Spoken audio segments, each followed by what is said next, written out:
Hello peeps, welcome back to Big Deck Playa with me, Matt Sparks.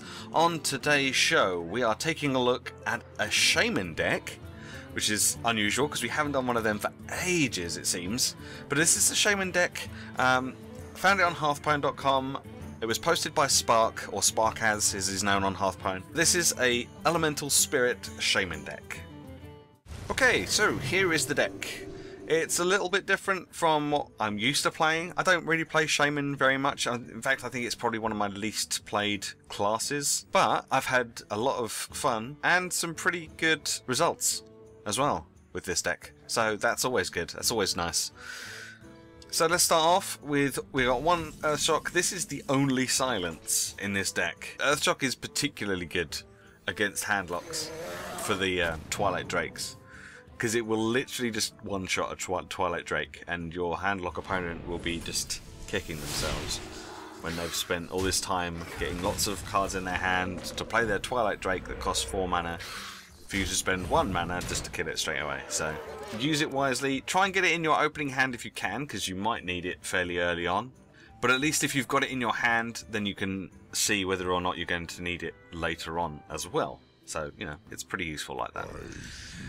2 rock biter weapons, because it's a Shaman deck, and I think rock biter weapons are really useful because not only can you cast them on your totems, you can cast them on your minions, and you can cast it on yourself. This makes it really versatile. Also, at 1 mana we have an Abusive Sergeant. This has a similar effect to the rock biter weapon, giving a minion +2 attack for that turn. Can be really nice to combo with other minions you've got or totems, and makes better trades basically. Putting a +2 attack on a totem that normally wouldn't have attack can mean you can just trade out your totem instead of one of your minions, which is really useful. And then lastly, at 1 mana, we have a Zombie Chow. This is really good for early board control, and that's kind of what you want to use it for if you can. You don't really want to use it for going for face particularly. At 2 mana, we have a Reincarnate. We don't get to see Reincarnate very much. I think the last time I played a Shaman deck with Reincarnate was a long time ago. But I think it's such a good card and can combo really nicely with a lot of other things in the game and that are in this deck. So I'm a big fan of Reincarnate. Big fan. Destroy a minion and then return it to life with full health. And it combos really nicely with some stuff that we've got later on in the deck too. 2 Flame Tongue totems, because what would a Shaman deck be without a Flame Tongue totem? I think this is one of the best cards in the Shaman's arsenal. Giving adjacent minions +2 attack can mean that your totems can attack and can give nice attack bonuses to minions should they need it for trading up or just going straight for face. Very, very nice card. And it also acts as a kind of soft taunt as well, because if you've only got two minions on the board, or even 2 totems on the board, they're going to want to get rid of the Flame Tongue before they get rid of anything else, most likely. If they leave it up, then more fool them. 2 Haunted Creepers. You kind of want to mulligan for this if you can, along with a Zombie Chow. Getting a turn 1 and a turn 2 play can be really effective for early board control. Haunted Creeper is a fairly solid body just because early game, once they've killed it, chances are you'll kill whatever attacks it. You'll also get your 2/1/1 spiders, so that can be nice. Especially if you've got stuff to combo with those spiders like Rock Biter Weapon, Abusive Sergeant, Flame Tongue Totem. They can all make those spiders a little bit more nasty. Also at 2 mana we have a Nerubian Egg. Now this is one of the first things I think of when playing Reincarnate. So Reincarnate will kill this and then bring it back to life with full health. So you get your 4/4 Nerubian because it dies, and then you get another egg as a result. Now you might want to, because there's only 1 Reincarnate in this deck, you might want to hold on and use it for something later on in the game. But if you've got board control and you're feeling pretty confident and you want to keep the tempo up and keep the pressure on your opponent, this could be a nice way to spawn the 4/4 Nerubian. But if you've got stuff like your Abusive Sergeant or a Rock Biter Weapon or your Flame Tongue Totem in your hand, you might be better off using those and saving the Reincarnate for something a bit bigger a bit later on in the game. At 3 mana we have 2 Hex. This is pretty much your only means of hard removal, so use them wisely. At 3 mana, we have some board clear in the form of Lightning Storm. This is pretty much the only spell, other than the Reincarnate and the Earthshock and the Rockbite weapon. Okay, there's quite a few spells. Great for dealing with aggro decks, and Zulocks and Face Hunters I seem to be coming up against quite a lot at the moment. One big game hunter, because most decks have a big game hunter nowadays, and I think if you don't run a big game hunter, you better be running something else that can take care of big minions, because you might find you struggle a bit late game if you don't. 4 mana we have Defender of Argus. Defender of Argus is another means to an end as far as stuff like Nerubian Egg is concerned. Being able to buff your minions or buff your totems. You can buff your totems so that they can attack and they have taunt. You can buff the Nerubian Egg so that can attack and has taunt. A really nice way of comboing with your other minions and your totems. Also at 4 mana we have 2 Fireguard Destroyers. Now I don't see Fireguard Destroyers getting used very much, but I think they have the potential to be really, really good. Sadly, the only couple of times I've played them, they've only had 4 attack and 6 health, which is slightly disappointing, and then they've both been taken out with like fireballs or whatever. At 5 mana we have 2 Azure Drakes. This is pretty much your only means of card draw in this deck. So Azure Drakes are really good. If you can combo these with your Lightning Storms, means your Lightning Storm is going to do a bit more damage and more chance of clearing everything on your opponent's side of the board, which is pretty awesome. Also at 5 mana we have 2 Sludge Belchers. It seems like every week I feature a deck it has Sludge Belchers in, and there's a good reason for that. It's because Sludge Belchers are awesome. At 6 mana we have Emperor Thaurissan. At the end of each turn it reduces the cost of your cards in your hand by 1.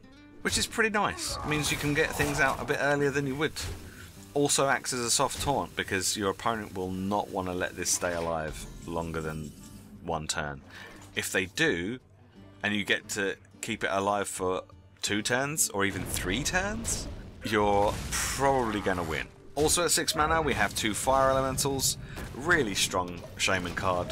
Battlecry to deal 3 damage means that they can get rid of a lot of smaller things just by playing the card before it even has a chance to attack. Also at 6 mana we have a Sylvanas Windrunner. Sylvanas is a really useful card in most decks, but in this deck it's particularly useful because you have Reincarnate. As I mentioned before, Reincarnate will destroy a minion and then return it to life with full health. And because of Sylvanas' Death Rattle, that means that you will be able to trigger it. If you put Sylvanas out on turn 8, and then you can use Reincarnate on the same turn. If your opponent's only got 1 thing on the board, then you're going to take control of it, and then you'll get your Sylvanas back as well. Which is just, you know, that's just really nice. It's just really good way of messing with your opponent, and I love it. I love that combo.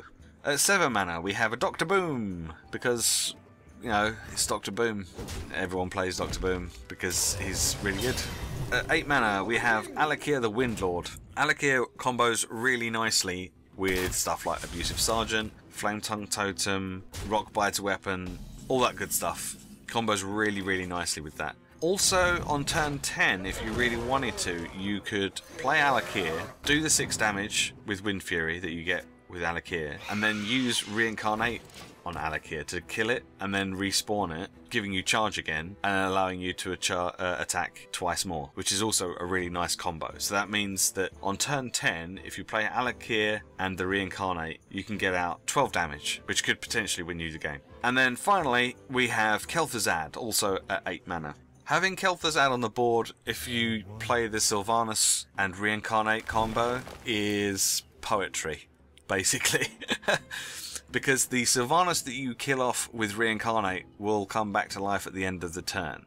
So you'll end up with 2 Sylvanas on your board with the Kel'Thuzad, plus whatever it was that you stole from your opponent, which is really, really, really strong. The other option you could use is you could use Reincarnate on Kel'Thuzad, giving you 2 Kel'Thuzads. And I think, unless you're up against like a paladin who still has an equality consecration combo in his hand or in his deck somewhere, I think if you have 2 Kel'Thuzads on the board, you've pretty much won the game. Because obviously you'll Reincarnate Kel'Thuzad, he comes back to life, and because Kel'Thuzad died that turn, Kel'Thuzad then brings Kel'Thuzad back to life. I feel like it should be an exhibit meme when that happens. It's a really strong combo. Reincarnate works really, really well with this deck. But yeah, I love Reincarnate. I love that and the combos that you can get with it. And I think you should definitely check this deck out because it's a lot of fun. I picked it up and was immediately entertained and doing well with it. So definitely check this out. You don't see many Shaman decks, and I think that's a sad thing. So this is a really good deck. If you follow the link in the description, we'll take you to the page on Hearthstone so you can go check it out for yourself. Give it a plus rating. Spark does a lot of really, really good deck building, and I'm not just saying that because his name's Spark and I'm Matt Sparks and we have that in common. He's got decks in the top 10 like all the time, so you really need to check that guy out because he's great. So that's the deck. That is the Elemental Spirit deck. I hope you play it and have some fun with it. Let me know how you get on if you do play this deck. If you make any videos using this deck, feel free to link them to me on my Twitter. I'll be sure to come check them out. If you have any recommendations for any future decks you'd like to see featured on Big Deck Playa again, feel free to link them to me and I will be sure to have a look and investigate. Thank you very much for watching. Be sure to tune in next week for some more Big Deck Playa. Thanks again. Bye bye.